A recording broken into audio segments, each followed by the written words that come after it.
Dumihin ka na, kumbaga sa suntok, isang matindi na.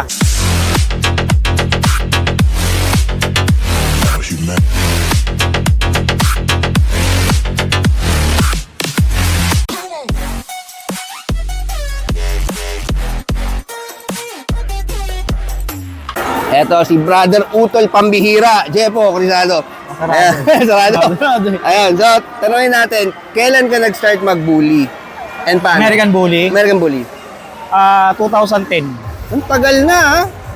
Ano ko, Grabe. dire-diretso nga from Pitbull 2000 to 2010, 2010 up to present, American Bully.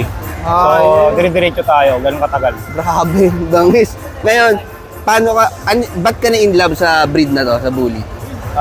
Siyempre, iba talaga pag American Bully, kahit naman sa Pitbull eh. Kumbaga sa American Bully, talagang yung looks nila ando na. Talagang yun ang nakaka-attract sa kanila.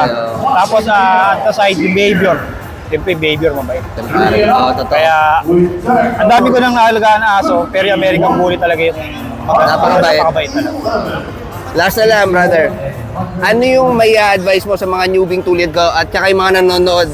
Ano yung ma-advise mo sa kanila pag gusto nila mag-bully? Sa akin, sa mga newbie na gusto pumasok, unang-unang advice ko, siguraduhin yung asong kukunin nyo is maganda na talaga. Kasi sayang yung pera mo eh. Totoo, mahal eh. No? Newbie ka, bibili ka ng yung mga worth na alam mo yung budget meal. Budget meal. Eh, plan mo pa lang mag-show.